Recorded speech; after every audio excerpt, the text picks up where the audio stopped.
গ্রামের নাম কাশীপুর। শান্ত, সবুজে ঘেরা এক গ্রাম। সেখানে থাকত জামাল, খুবই সহজ, সরল, নিরীহ মানুষ। কারো সঙ্গে তর্ক নেই, কারো ক্ষতি নেই। দিনমজুরের কাজ করে, সন্ধ্যায় বাড়ি ফিরে মায়ের সঙ্গে ভাত খেয়ে চুপচাপ ঘুমিয়ে পড়ত। গ্রামে তার পরিচয় ছিল একটাই, ভালো মানুষ, কিন্তু গরিব। একদিন সকালে হঠাৎ হইচই পড়ে গেল। মেম্বার সাহেবের বাড়িতে নাকি চুরি হয়েছে, বড় আলমারির টাকা নাকি নেই। পুরো গ্রাম উত্তেজিত। লোকজন জড়ো হল, আলোচনা শুরু হল, কে করতে পারে। কেউ কোনো নাম বলতে পারছিল না। হঠাৎ মেম্বার সাহেব বললেন, গতকাল কাজ করতে জামাল আইছিল, আলমারির ঘরের পাশেই আছিল। এই এক কথায় আগুনে ঘি পড়ল। কিছু মানুষ বলল, গরিব মানুষ, লোভ হইতেই পারে। চুপচাপ যারা থাকে তারাই বেশি চালাক হয়। সেদিন বিকেলে জামালকে ডেকে আনা হল। সে কিছুই বুঝতে পারছিল না। টাকা কই রাখছিস, সত্য কয় বল।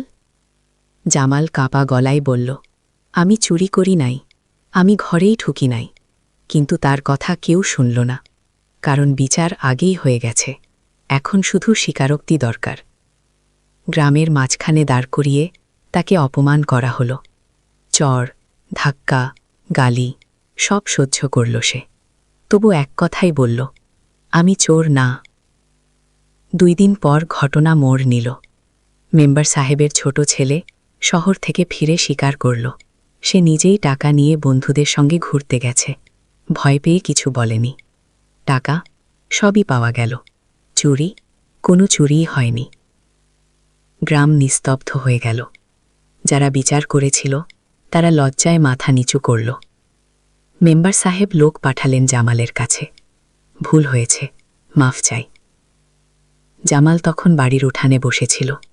চোখে কোনো পানি ছিল না, ছিল শুধু শূন্যতা। সে ধীরে বলল, চুরি হয় নাই, তবু আমি চোর হইয়া গেলাম। আপনাদের কাছে ভুল হয়েছে, কিন্তু আমার জীবনে দাগটা ঠিকই রইল। কিছুদিন পর জামাল গ্রাম ছেড়ে চলে গেল। কাশীপুরে আজও মানুষ আছে, বিচার আছে, মেম্বারও আছে, শুধু নেই সেই সহজ মানুষটা। কারণ যেখানে প্রমাণের আগে অভিযোগে বিশ্বাস করা হয়, সেখানে চুরি না হলেও কাউকে না কাউকে চোর বানানো হয়।